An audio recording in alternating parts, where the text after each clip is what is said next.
Você pode tocar uma música? Enquanto a nossa irmã Bárbara estiver tocando um prelúdio, convido os irmãos a estarem em oração, pedindo que Deus fale aos nossos corações esta noite. Vamos orar.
Queria convidar os irmãos, os que puderem, ficarmos em pé para fazermos a leitura do Salmo responsivo, do Salmo 142.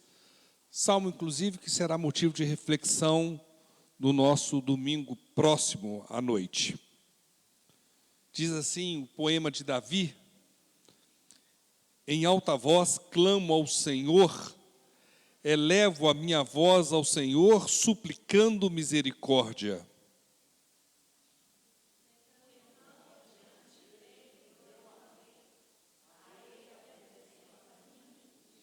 Quando o meu espírito desanima, és tu quem conhece o caminho que devo seguir.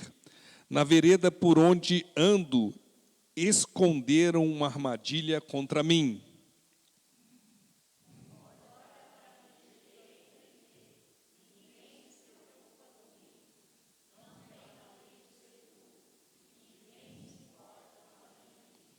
Clamo a ti, Senhor, e digo: tu és o meu refúgio, és tudo o que tenho na terra dos viventes.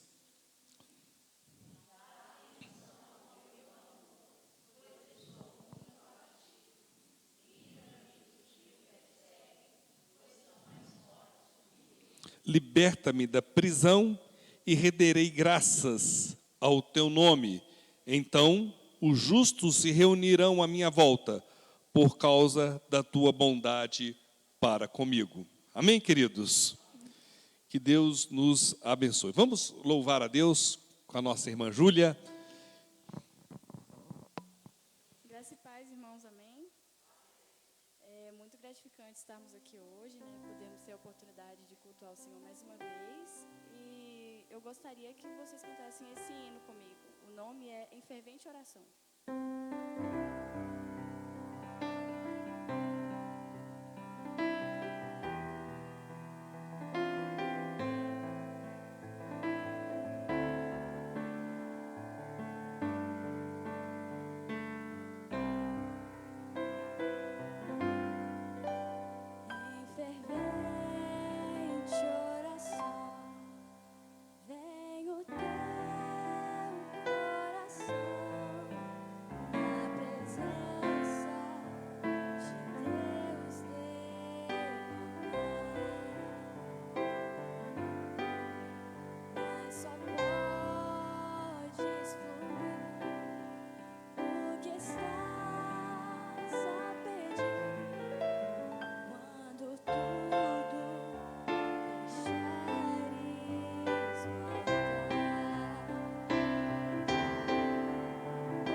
o Senhor tem poder quando tudo deixares o altar.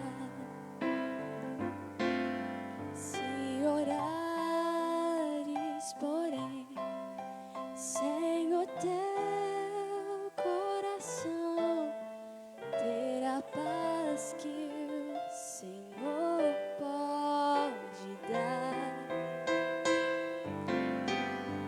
Foi por Deus não sentir que tua alma se abriu, tudo deixando no altar.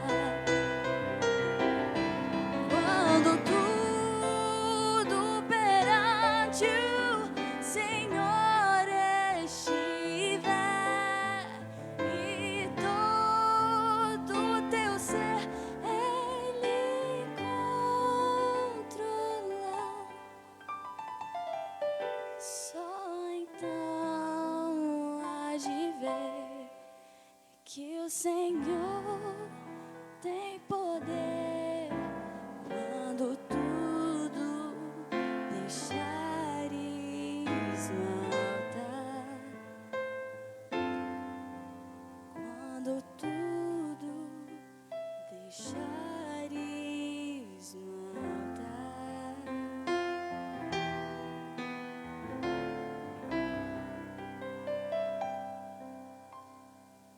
Agora eu convido você que veio preparado para trazer seu dízimo, sua oferta, fazê-lo agora, ao som dessa música.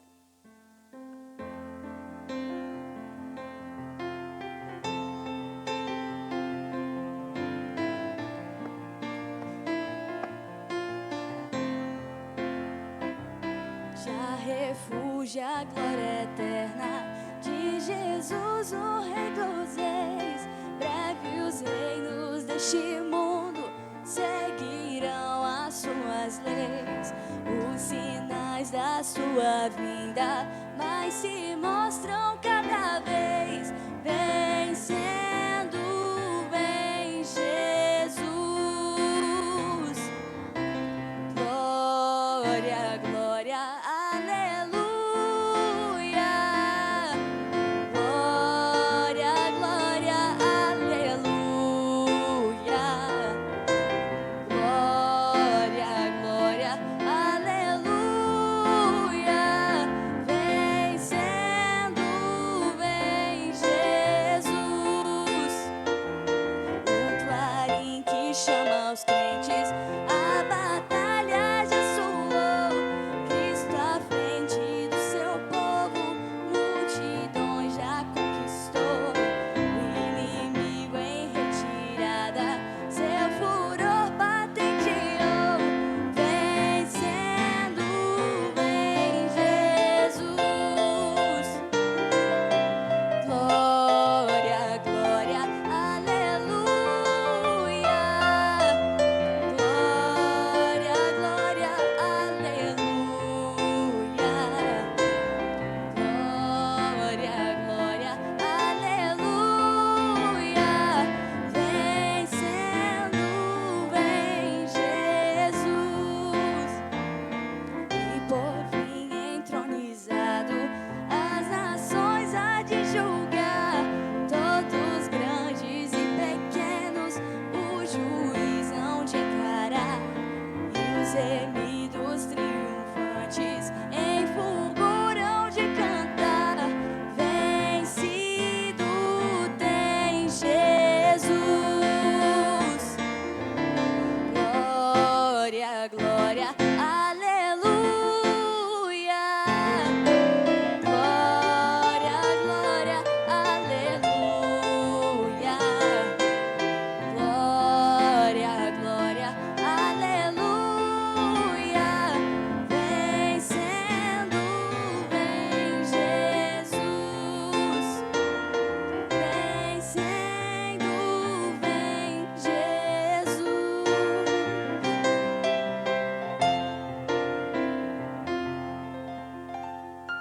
Querido Deus, te agradeço pela vida, pela saúde, pelos livramentos, por tudo que o Senhor tem nos dado. Eu te agradeço por nós podermos estar aqui, te louvando, te adorando, entregando o nosso coração, Senhor, derramando a nossa alma no teu altar. Eu peço para que o Senhor possa estar com cada um aqui essa noite, peço para que o Senhor possa enviar o teu Espírito Santo, para que cada um possa sentir a tua presença. Senhor, eu te peço, te digo e te agradeço. Em nome de teu Filho amado Jesus, amém.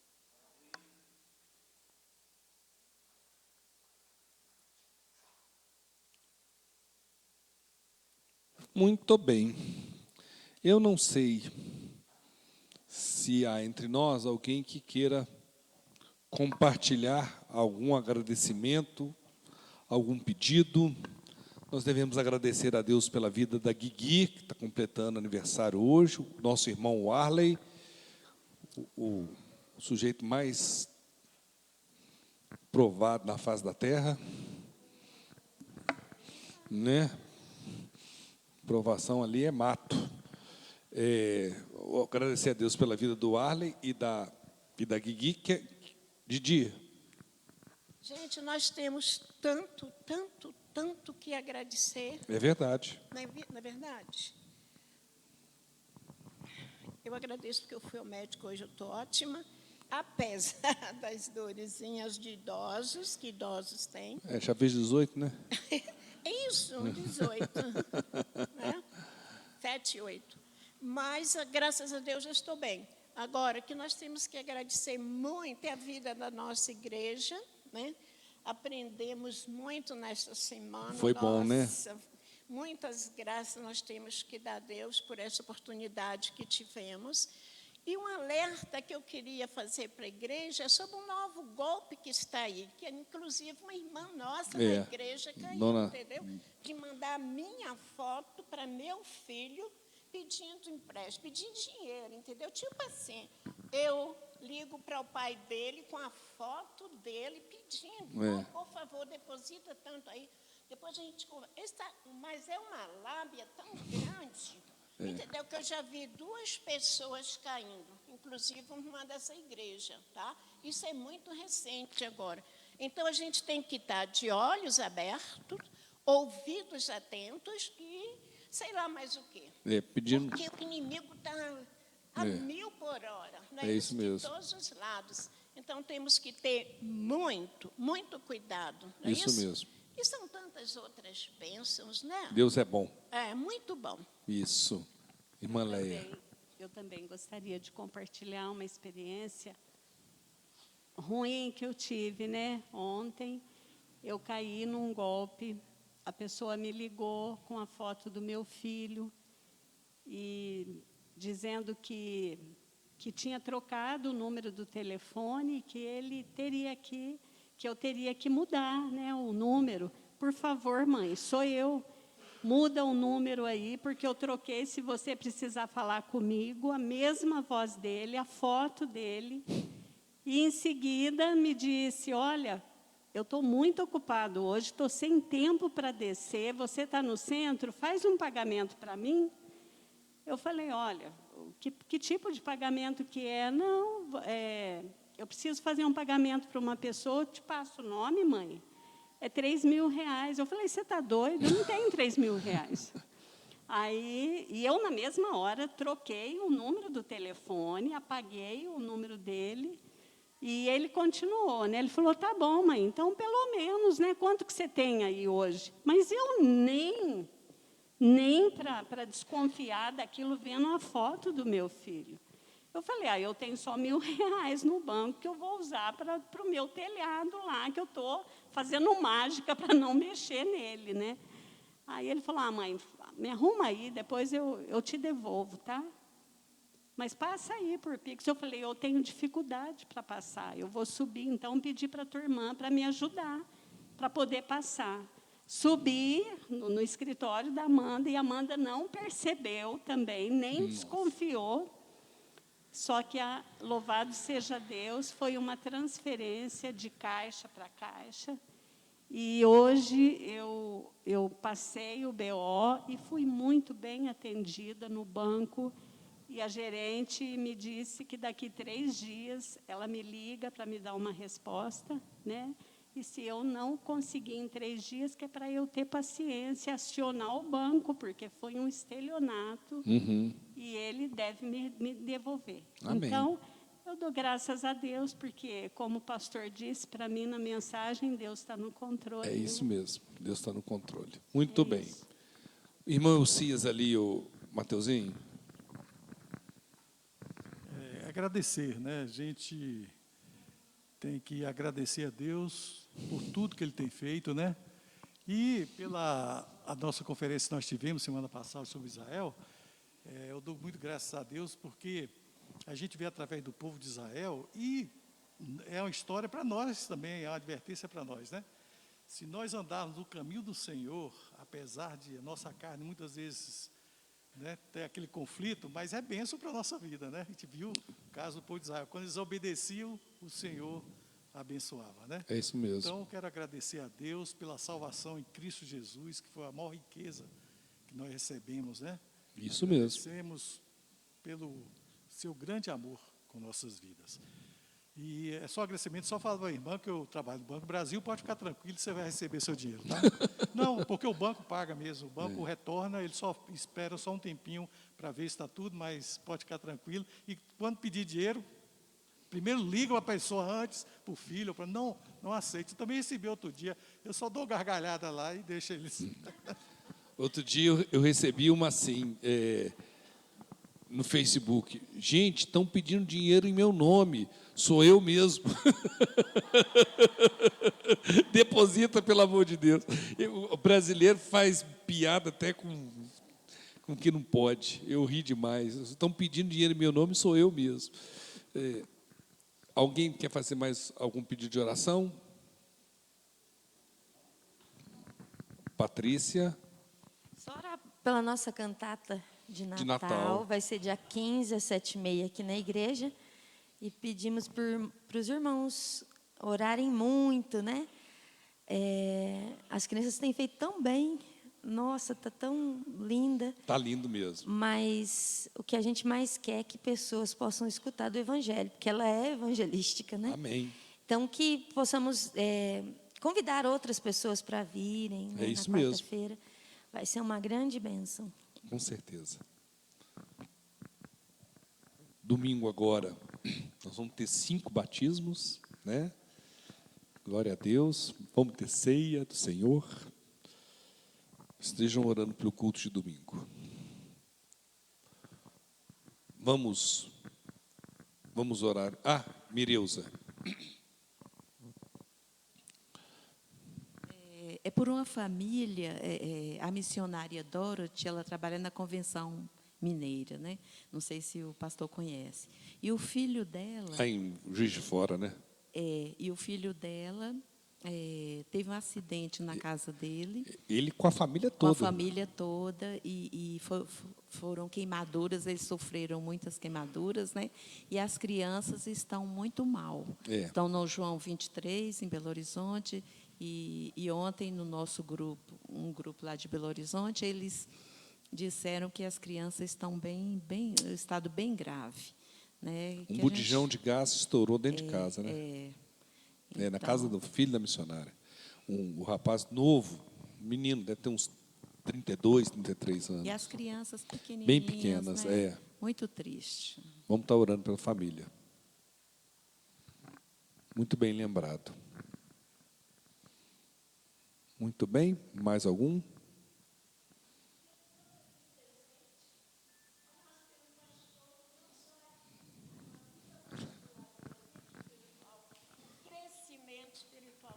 Relacionamento, Amém. a responsabilidade que ele tem com toda a igreja. Nós oramos ali no grupo de oração, mas eu acho que toda a igreja tem que levar, o nome do pastor, da família, que são muitos. Se nós já somos viciados, imagine o pastor que sai à frente da igreja, que não é nada fácil, não é verdade? É verdade. Então precisamos, como nós falamos lá no reunião, blindar o pastor com as nossas súplicas a Deus. Todos que estão aqui, entendeu? Obrigado. Preciso mesmo. Muito bem. Nós vamos fazer o seguinte, então, nós vamos orar de forma silenciosa. Depois eu vou pedir o Mateus que entrego o microfone para a irmã Mireuza, para ela encerrar esse momento de oração. Mami, você toca mais uma? Enquanto a Bárbara tiver... Cuidado, ó, chama uma transportadora. Enquanto a Bárbara estiver tocando, irmã Mireuza, é um momento de oração silenciosa. Quando a Bárbara parar de tocar, a irmã Mireuza ora. Tá ok? Aí a Bárbara toca uma musiquinha para que a gente esteja orando. Lembre de todos os pedidos, agradecimentos, coloque sua vida diante de Deus, ore pela nossa igreja, né, pelas famílias. Tem tanto motivo para você se derramar diante de Deus agora. Faça isso.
Senhor, as bênçãos que o Senhor tem derramado em nossas vidas, em nossas famílias, Pai.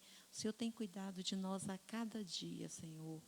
Nós estamos agradecidos juntamente com a Didi pelas bênçãos que o Senhor lhe tem concedido e que o Senhor continue cuidando dela, ó Pai, da sua saúde, da sua família. E também nos lembramos da irmã Leia, desse problema que ela está enfrentando, desse golpe que ela sofreu. Pedimos ao Pai que ela receba a graça de ver restituído o seu dinheiro, ó Pai. Que o Senhor esteja cuidando disso, ó Deus, e que realmente ela receba essa bênção. Pai, nós te agradecemos muito pela Semana Teológica, pelas bênçãos que nós recebemos, ó Pai, que a igreja recebeu. Te agradecemos pela vida do pastor Renato Gusso. O teu servo tem abençoado tantas vidas, e a nossa igreja foi muito edificada durante esses dias que ele esteve aqui, ó Pai. Que o Senhor continue abençoando o seu ministério, a sua família, e que ele também consiga a graça de poder viajar para a Austrália, para se reunir com a família ali, ó Pai.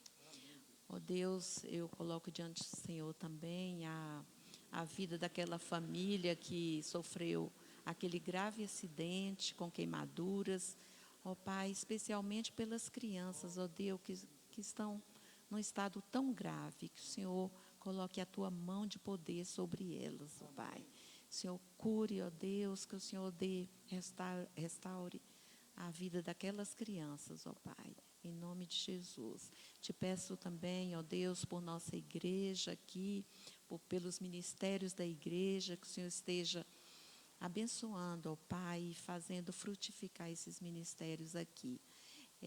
Pedimos uma bênção especial sobre a vida do nosso pastor, da sua família, da Lu, de toda a família, ó Pai, de seus filhos, que o Senhor esteja cuidando deles, ó Pai, suprindo as necessidades.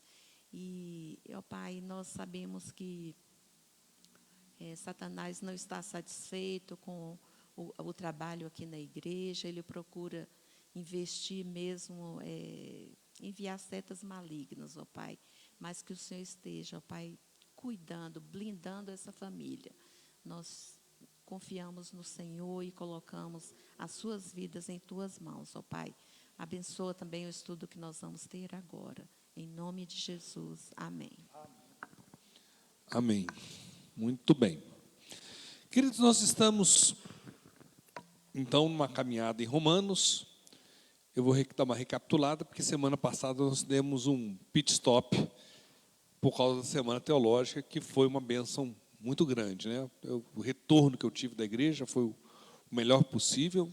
Já estou programando a segunda Semana Teológica ano que vem, que vai ser a história do cristianismo, e a gente vai ter como, historicamente, né, ter cobrido o Velho Testamento e o Novo Testamento, e passar pelo Novo Testamento até os dias atuais. A gente vai ter vasculhado aí de forma panorâmica, lógico, né? A Semana Teológica não se propõe ser um pós-doutorado no assunto, mas de forma panorâmica, ver a história da revelação de Deus em Cristo Jesus na humanidade, para a humanidade, a sua igreja. Então, acho que vai ser uma bênção. E provavelmente, né, a gente deixou mais ou menos acordado, vai ser o pastor Antônio Renato Guzzo novamente. Ele se propôs a vir no ano que vem de novo, então acho que vai ser muito bom. Vamos pegar, então, novamente Romanos. Queridos, a gente tem que entender que Romanos é dividido em 3 grandes blocos, né?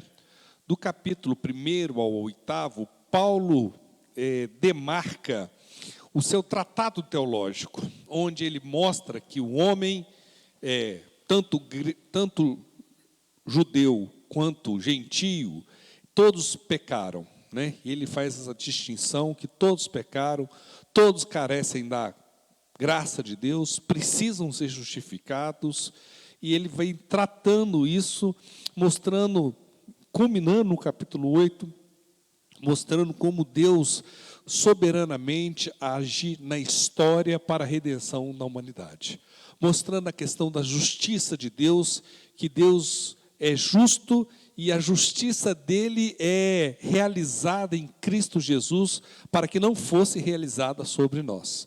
Então ele vem fazendo todo esse processo de redenção, de restauração da humanidade em Romanos, capítulo 1º ao capítulo 8º. No capítulo 9, ele entra numa discussão com um oponente oculto, imaginário, que se tivesse, olha, mas agora, se a bênção de Deus é sobre agora exclusivamente aqueles que confessam Jesus como Senhor e Salvador, e não mais sobre a nação de Israel, como a igreja pode ter certeza que Deus há de cumprir as suas promessas para com a igreja, se ele não irá cumprir com o povo de Israel? Então ele responde a esse questionamento, né, falando que Deus não é, muito pelo contrário, injusto, mostrando no capítulo 9 a questão da soberania de Deus, né? A eleição de Israel lá atrás, e como Israel quebra a aliança, e como Deus agora dispensa a graça dele sobre toda a humanidade. Então o capítulo 9 dessa segunda sessão, que tem 9, 10 e 11 como a segunda sessão, e o 12 em diante vai ser a parte mais gostosa, talvez, né, que é a vida prática, né?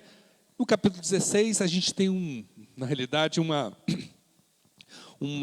despedida, né? Mas a gente pode incluir aí como a terceira grande parte de Romanos, a vida prática do cristão. Capítulo 9, então, que é primeiro capítulo da segunda parte, fala na perspectiva dos judeus no passado. O capítulo 10, a perspectiva dos judeus no presente. No presente, não hoje, mas no presente, quando Paulo estava redigindo a sua carta. E o capítulo 11 fala os judeus na perspectiva futura. Ok? Nós vemos, então, o capítulo 9, né, que é um grande desafio, considerado por muitos um dos capítulos mais difíceis da palavra de Deus. E no capítulo 10, ele fala assim, no versículo 1, né? Não precisa projetar não, viu, Aninha?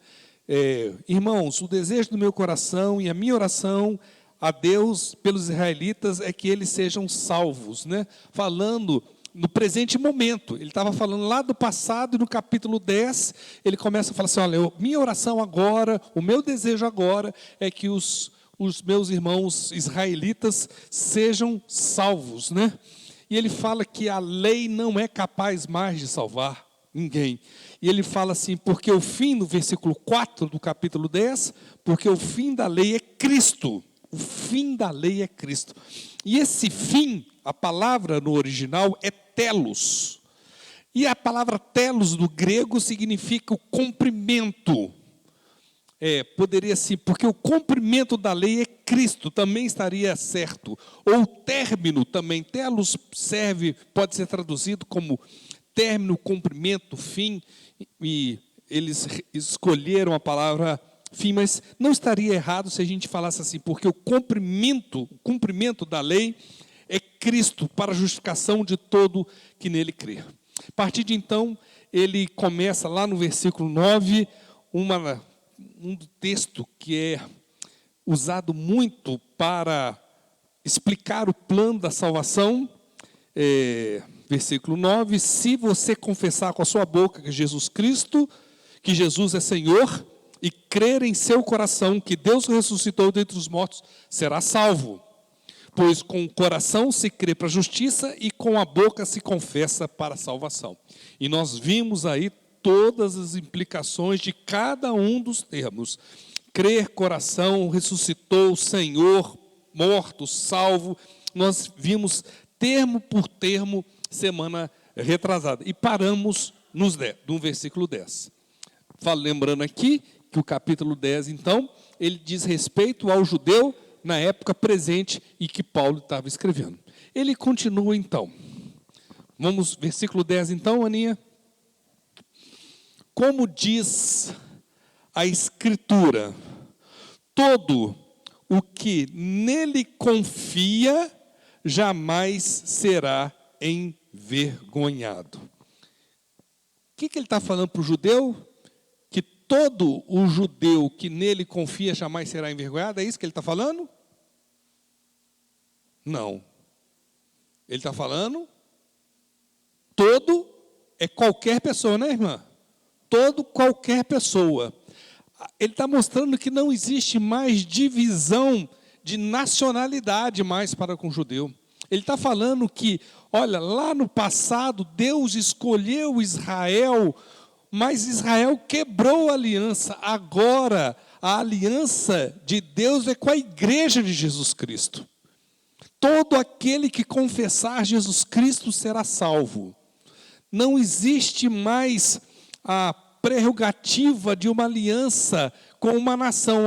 Agora eu faço a minha aliança com o meu povo, o povo que tem Jesus como Senhor e Salvador. E ele usa como referendo para essa teoria um texto do Velho Testamento. Põe aí, Isaías 28, 16. Por isso diz o soberano, o Senhor, eis que ponho em Sião uma pedra já experimentada, uma preciosa pedra angular, que para alicerce seguro aquele que confia jamais será abalado. Paulo, então, faz uma paráfrase do texto de Isaías, né? E fala que Jesus é essa pedra, que Jesus é aquele que se propõe resgatar a humanidade através do seu sacrifício na cruz do Calvário. Por isso que ele diz lá atrás, né? Se você crer no seu coração que Jesus o ressuscitou dentre os mortos e confessar com a sua boca, e nós vimos as implicações disso, é essa pedra que Deus estabelece, então, para restabelecer o relacionamento perdido em função dos nossos pecados para com a humanidade. E aí, como se não bastasse, ele avança para mostrar para Israel que essa situação é definitiva. Versículo 12. O que ele está falando? Não há o quê? Diferença. Olha só, meus irmãos. Não há diferença entre judeu e gentios. Qual que é a diferença entre os judeus e gentios para Deus? Não há mais. Quem está falando? O apóstolo Paulo.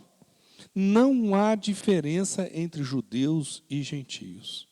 Paulo trata isso, meus irmãos, na realidade, desde o início da sua carta. Põe lá para mim Romanos 2:11. Pois em Deus não há o quê? Imparcialidade? Não, em Deus não há o quê? Parcialidade. Ele mostrando que o amor de Deus é para com a humanidade. Ora, se Paulo expressa aqui que não há mais diferença entre judeu e gentio, né? Ele está falando que não existe mais diferença no aspecto da nacionalidade. Não é esse o conceito que ele está querendo passar aqui? Não há mais diferença no aspecto da nacionalidade. Não importa mais onde você nasceu. Agora, lá na frente, quando ele vai tratar esse problema que havia, um processo judaizante muito severo na igreja da Galácia, em Gálatas capítulo 3, 26 a 29, Paulo expressa com mais detalhe essa questão que agora ele só vislumbra a questão da nacionalidade. Veja só, Gálatas 3, 26 a 28. Todos vocês, todos é quantos, meus irmãos? Todos. E a gente tem que lembrar que a igreja da Galácia era uma igreja dividida. Uma igreja dividida, que tinha gentios e judeus se engalfinhando lá. É uma carta que eu tenho muito interesse em estudar com a igreja, porque o conceito histórico por trás da carta é impressionante. E os gentios falavam assim, nós estamos debaixo da graça. Nós podemos enfiar o pé na jaca que nós estamos debaixo da graça. Pode? Não. Aí tinha os judeus, não. Vocês têm que, para ser salvo, é Jesus Cristo, mas... Você lembra que o pastor Renato falou até aqui, e é uma frase que eu falo rotineiramente. Todo mundo que fala Jesus mais alguma coisa, não serve. É só Jesus. Não tem Jesus mais sábado. Não tem Jesus mais festa disso, festa daquilo. Não tem. É só Jesus. Então, a carta de Paulo a Gálatas, ele quer fazer uma diferenciação entre legalismo e libertinagem. Esse é o conceito da carta de Paulo aos Gálatas. E ele fala assim, olha, todos vocês são filhos de Deus mediante a fé em Cristo Jesus. E aqui o conceito é tanto judeus quanto gentios. Pois os que em Cristo foram batizados, de Cristo se revestiram. Não há...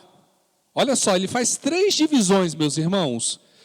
Ele faz 3 distinções de grupo que para Cristo não tem mais diferença. Não há grego, não há judeu, nem grego. Então ele está ressaltando o conceito de Romanos que não há diferença de nacionalidade. Não é isso? Não há judeu nem grego. Não há escravo nem livre. Qual que é a diferença aí? social. Muito bem, não há diferença social. Tanto o pobre quanto o rico, vamos colocar aqui, né? Porque o pobre, muitas vezes, aqui não é escravizado, mas é quase, né? É quase, a diferença é pouca. Tem alguns momentos da história da humanidade que escravo vivia melhor do que muito salariado aqui, quem tem salário mínimo aí. Mas isso é outra história. Não há escravo nem livre, homem nem mulher. Qual que é a diferença aí que ele está falando? De sexo. Então, Paulo está mostrando aqui de forma ampliada o conceito de Romanos que para Cristo Jesus não há diferença de nacionalidade, social e de sexo.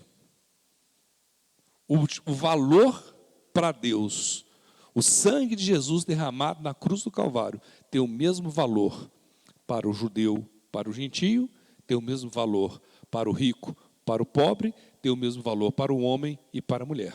Não há mais diferença. Sim.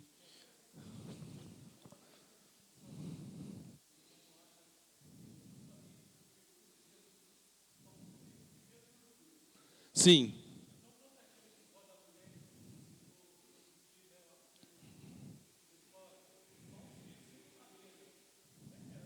Sim.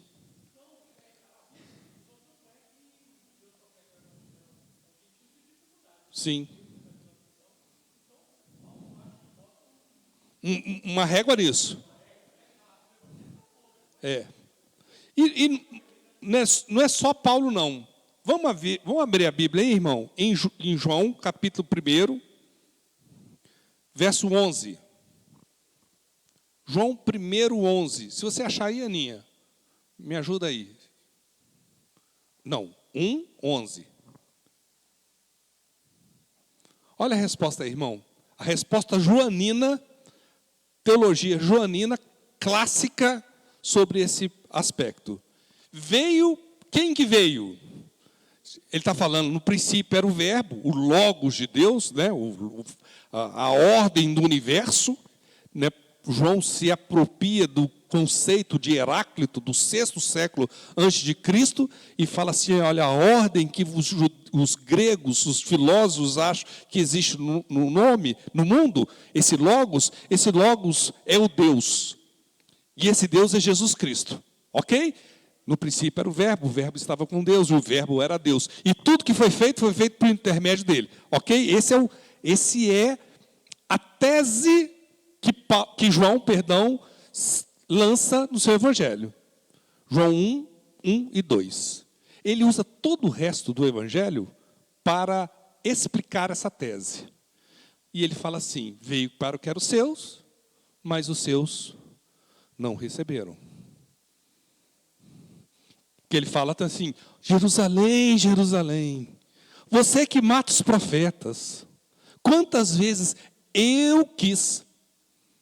E aqui ele não está falando o eu como o homem encarnado, limitado no tempo e espaço de Jesus Cristo. Não, ele está falando de Deus.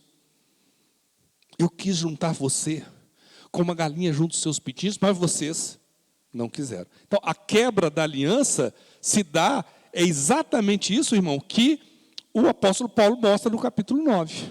Então, a perspectiva, tanto joanina quanto paulina, é de que em Cristo Jesus, agora, não existe mais diferença, nem de nacionalidade, nem de classe social e nem de sexo.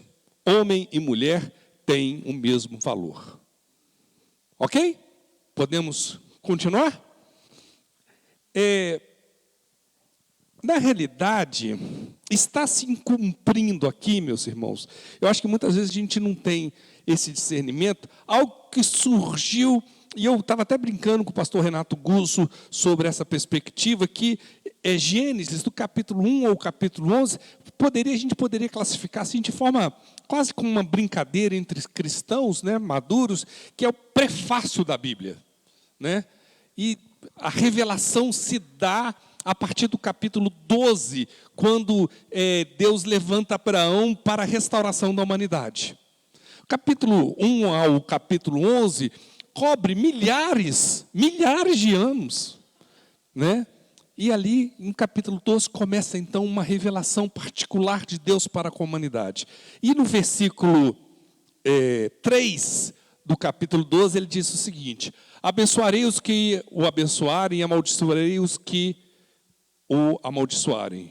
E por meio de você, quem que é esse você? Abraão. E por meio de você, Abraão. Israel, a gente acabou de ver a semana teológica, né? Israel existia nesse momento, meus irmãos? Não. Abraão tinha pleno discernimento do que ia acontecer com ele? Nenhum. Mas a promessa de Deus, olha que coisa incrível, meus irmãos. A promessa de Deus a Abraão se cumpre em nós. Por meio de você, todos os povos da terra serão abençoados.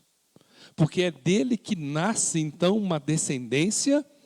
Dessa descendência vem, né, os patriarcas. Desses patriarcas vem Davi. Daí vem, então, a perspectiva de Jesus como descendente de Davi. Obrigado, minha querida. Nós estamos falando aqui de uma diferença de tempo entre esse texto aqui e entre esse texto e Jesus Cristo, cerca de 2000 anos. Nós estamos falando para nós do impacto desse texto de cerca de 4000 anos. E ele se cumpre em nós. Em você, Abraão, todos os povos da terra serão abençoados. Então, você veja que a perspectiva desde o início da revelação, no iniciozinho da revelação para a humanidade, é que Deus abençoaria toda a humanidade. Eu queria mostrar que isso era expresso até para os judeus. Até para os judeus isso era expresso. Porque Deus não olhava então a nacionalidade. Olha só, Jeremias 9, 25. Vem chegando os dias, declara o Senhor, em que castigarei todos os que são circuncidados apenas no coração. Qual circuncisão que ele estava querendo se referir, então, que interessa para ele? A circuncisão que é feita no coração. Não uma circuncisão feita externa. A circuncisão externa deveria apontar para um relacionamento interno que o homem deveria ter com Deus. Se fosse só externo, se fosse só pela nacionalidade, para Deus já não tinha nenhum valor. Porque Deus se preocupa com o quê? Com o nosso coração, não com o nosso externo. É essa grande dificuldade que o povo judeu teve, que os caras começaram a colocar trecho do Velho Testamento no portal. Prenda nos portais. O que está falando? Põe nos portais? Não é pôr no portal, é você estudar dioturnamente. Ponha na sua testa, aí os caras põem o texto na testa lá. O que adianta? Eu já experimentei. Uma época que eu queria conhecer mais da palavra de Deus, eu coloquei a Bíblia, tirei o travesseiro, coloquei a Bíblia e dormi com a cabeça em cima do travesseiro. Como não aprendi um versículo. Você não aprende por osmose. Você aprende lendo. Então, queridos, Jeremias aponta para isso. E lá mesmo em Romanos, no capítulo 2, verso 25 a 29, eu queria reler esse texto para os irmãos, que é a gente vai encadeando os textos e a gente tem um discernimento melhor do que Paulo está falando em toda a sua teologia paulina. A circuncisão tem valor se você obedece à lei. Alguém obedece à lei, meus irmãos? Alguém na história obedeceu toda a lei? Não. Mas se você desobedece à lei, a sua circuncisão já se tornou o quê? Incircunciso. Você não é mais circuncidado diante dos olhos de Deus. Se aqueles que não são circuncidados obedecem aos preceitos da lei, e aí falando do gentio, não serão eles considerados circuncidados? Ou seja, o que interessa para Deus é o coração da pessoa. Aquele que não é circuncidado fisicamente, mas obedece à lei, com ordenará a você que, tendo a lei escrita, e a circuncisão é transgressor da lei. Não é judeu quem o é apenas exteriormente, nem é circuncisão a que é meramente exterior e física. E o 29, último, não. Nada disso. Judeu, e aí ele não usa a palavra israelita, ele usa a palavra que defende a questão da religião, né? Judeu é quem o é interiormente. Então não depende de onde ele nasceu, depende do relacionamento dele com Deus. E circuncisão é operada aonde? No coração, pelo Espírito. Ninguém naturalmente confessa Jesus como Senhor e Salvador, a não ser que o Espírito Santo o convença, o impila a fazer isso. E não pela lei escrita. Lei não salva ninguém, meus irmãos. Para este, o louvor não provém de homens, mas de Deus. Meus irmãos, é muito, apesar de um assunto denso, apesar de ser um assunto complicado, para mim é muito claro isso. Em Cristo Jesus, Ele rasgou o véu. Por que quando Jesus morreu, o véu se rasgou, meus irmãos? Porque a gente tinha acesso, a gente precisava de um intermediário para aspergir sangue no Santo dos Santos em favor dos nossos pecados. E eu precisava de um sumo sacerdote que fizesse isso. E a lei era tão severa, meus irmãos, que caso o sumo sacerdote passasse mal, amarrava-se uma cordinha no pé dele, porque se ele passasse mal lá, ninguém podia entrar, então puxava ele pela cordinha. Eu sempre imaginei um passando mal engarranchando na volta. Como é que fazia? Quando Jesus morreu, o véu se rasgou. E a gente pensa, Bárbara, que o véu é um paninho de chita. Não é não. A tradição judaica aponta que a espessura de véu representava uma porta de 20 centímetros. Não é um paninho qualquer, não. 20 centímetros. Um palmo de espessura, de pano sobre pano. Tal era a exclusividade que aquele lugar tinha. E aqueles 20 centímetros se rasgaram. Não existe mais intermediário entre Deus e os homens, a não ser Cristo Jesus, que morreu e venceu a morte. Só Ele. Então, em Cristo Jesus, nós temos, na igreja de Cristo Jesus, o novo Israel de Deus. Muito bem. Continuando, então. Não há diferença. Versículo 12. Romanos... Nossa, misericórdia. Vou correr. Não há diferença entre judeus e gentios, pois o mesmo Senhor é Senhor de quê, meus irmãos? De todos. E abençoa ricamente a quem, meus irmãos? Todos. Quem são todos, meus queridos, que ele está falando aqui? Judeus e gentios, homens e mulheres, escravos e livres, todo mundo. Baixinho e alto, magro e gordo, careca e cabeludo. Bonito e feio. Está vendo, Maico? Todos os que o invocam. Porque todo aquele que invocar o nome do Senhor será salvo. E ele aí se apropria mais uma vez. Olha como é que a preocupação dele é de falar para a nação de Israel. Povo, percebam a necessidade que há da centralidade da nossa redenção que há em Cristo Jesus. E eu vou mostrar isso para vocês, inclusive através de um dos profetas que vocês gostam tanto. Joel 2,32.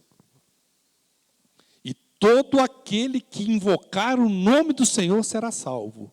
Pois, conforme prometeu o Senhor, no Monte Sião e em Jerusalém haverá livramento para os sobreviventes, para aqueles a quem o Senhor chamar.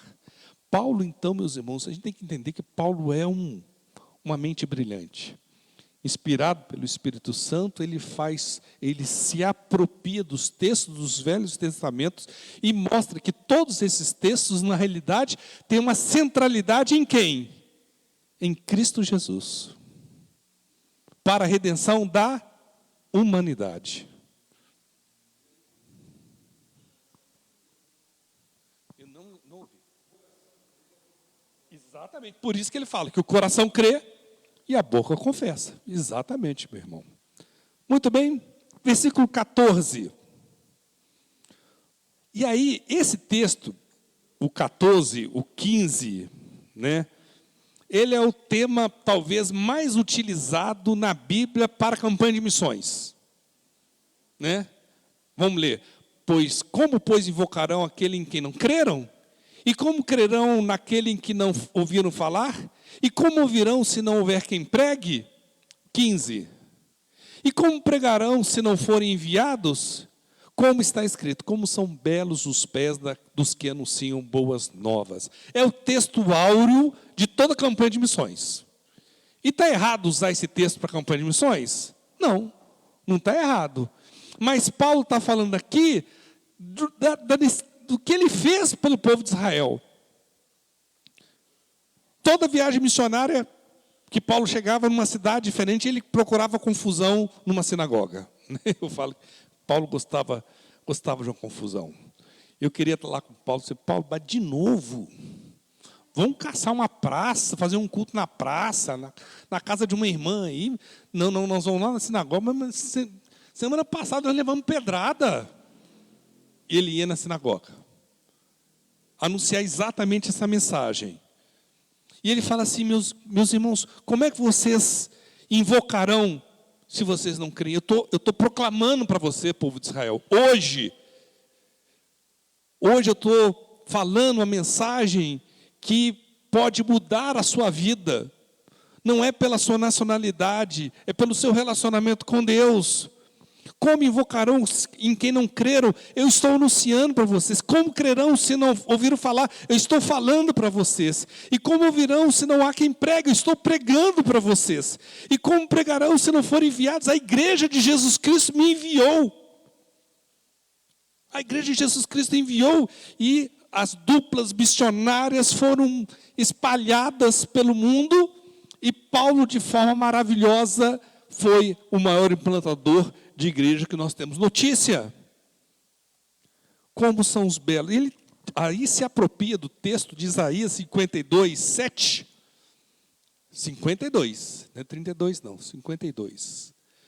Como são belos nos montes os pés daqueles que anunciam boas novas, que proclamam a paz, que trazem boas notícias, que proclamam salvação, que dizem a Sião, o seu Deus reina. Que Deus maravilhoso. E ele fala assim, olha, você só pode invocar a Deus se você crer, você só pode crer se ouvir, você só pode ouvir se alguém pregar, e alguém só pode pregar se alguém for enviado. Sou eu que estou fazendo isso para com vocês, se vocês não aceitam. Por quê? Por que essa renitência, por que essa dificuldade em ouvir, em aceitar a mensagem do Evangelho? E encerrando então hoje o versículo 16. No entanto, nem todos os israelitas aceitaram as boas novas. Vai, irmão Isias. No entanto, nem todos os israelitas aceitaram as boas novas. Pois Isaías diz, Senhor, quem creu em nossa mensagem? E aí ele aponta para os Isaías 53. Vamos ler um pedacinho desse texto que é de uma beleza indescritível, que é um relato claro da revelação que Deus deu a Isaías muitos séculos antes de Cristo. Quem creu em nossa mensagem? Olha ele usando o texto. E a quem foi revelado o braço do Senhor? 2. Ele cresceu diante dele como um broto tenro e como uma raiz saída de uma terra seca. Ele não tinha qualquer beleza ou majestade que nos atraísse. Nada havia em sua aparência para que o desejássemos. Foi desprezado, rejeitado pelos homens, um homem de dores, experimentado no sofrimento, como alguém de quem os homens escondem o rosto. Foi desprezado e nós não o tínhamos por estima. Certamente Ele tomou sobre si as nossas enfermidades e sobre si levou as nossas doenças. Contudo, nós o considerávamos castigado por Deus atingido e afligido. Mas Ele foi transpassado por causa das nossas transgressões, foi esmagado por causa de nossas iniquidades. O castigo que nos trouxe paz estava sobre Ele, e pelas suas feridas fomos curados. Todos nós, como ovelhas, nos desviamos, cada um de nós se voltou para o seu próprio caminho. O Senhor fez cair sobre Ele a iniquidade de todos nós. Ele foi oprimido e afligido, e contudo não abriu a sua boca, como um cordeiro. Lembra lá de João Batista falando, eis o cordeiro que tira o pecado do mundo? Foi levado para o matadouro, e como ovelha que diante dos seus tosqueadores fica calada, ele não abriu a sua boca. Com julgamento, vamos parar por aqui, depois você lê o capítulo todo do Isaías 53, e tem gente, paz meus irmãos, teólogos progressistas, que falam que esse texto não fala sobre Jesus. E aí, Deus tem que me dar controle emocional quando eu encontro uma pessoa dessa. É domínio próprio. E não me pode deixar um pedaço de pau na minha mão também. É inacreditável. É o espelho da revelação de Cristo Jesus no Velho Testamento. Versículo 17. Consequentemente, a fé vem por ouvir a mensagem, e a mensagem é ouvida mediante a palavra de Cristo. E aí ele se apropria desse termo palavra de Cristo, que nós entendemos que hoje é a palavra de Deus revelada na sua Bíblia, na Bíblia nossa. E ali a gente tem todo o discernimento de como nós podemos ter o nosso relacionamento com Cristo Jesus, né, através do seu sacrifício, da sua vitória, seu sacrifício na cruz e sua vitória sobre a morte. Sim?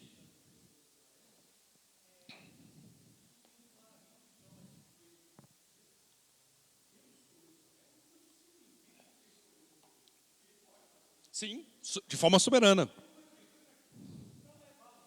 Sim, exatamente.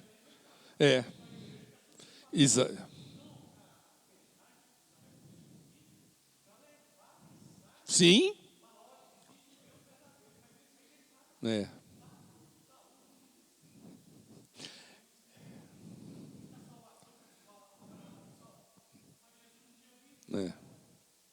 Foi.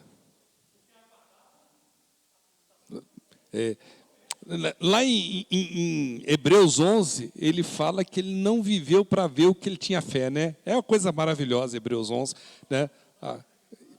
Mais bem-aventurado que eles, né? Queridos, todas as alianças que Deus fez para com a humanidade quebrou. Deus falou assim, não tem jeito não, tem que mandar meu filho. A aliança que eu quero fazer via ser humano, ela não, o ser humano não dá conta. Ele não consegue obedecer. Alguém tem que pagar o preço. E por isso que Paulo fala que Deus é tanto justo quanto justificador, porque a justiça dele se cumpre em Cristo Jesus para toda a humanidade. Amém? Nós vamos encerrar hoje, então. Semana que vem, com a graça de Deus, nós encerramos o capítulo 10, tá? E a gente passa aí para o futuro, que é um capítulo muito interessante também. Vamos orar? Soberano Deus, louvamos, bendizemos o Teu nome. Obrigado, ó Pai, por esse privilégio. Rendemos graças ao Senhor, porque em Cristo Jesus nós somos a Tua igreja, o Teu povo, a Tua família, ó Pai. Aquele que tem por cabeça Cristo Jesus. Obrigado. Toda a honra, toda a glória seja dada a Jesus Cristo. Nós não temos palavras para agradecer o amor dele para conosco, Pai. O amor do Senhor para conosco, enviando o seu Filho para a remissão dos nossos pecados. Nós te louvamos, nós te rendemos graças. Que essa palavra, Pai, tenha lugar nos nossos corações, para que renda fruto de adoração ao Senhor. Essa é a nossa oração, no nome precioso de Jesus Cristo que oramos agradecidos. Amém.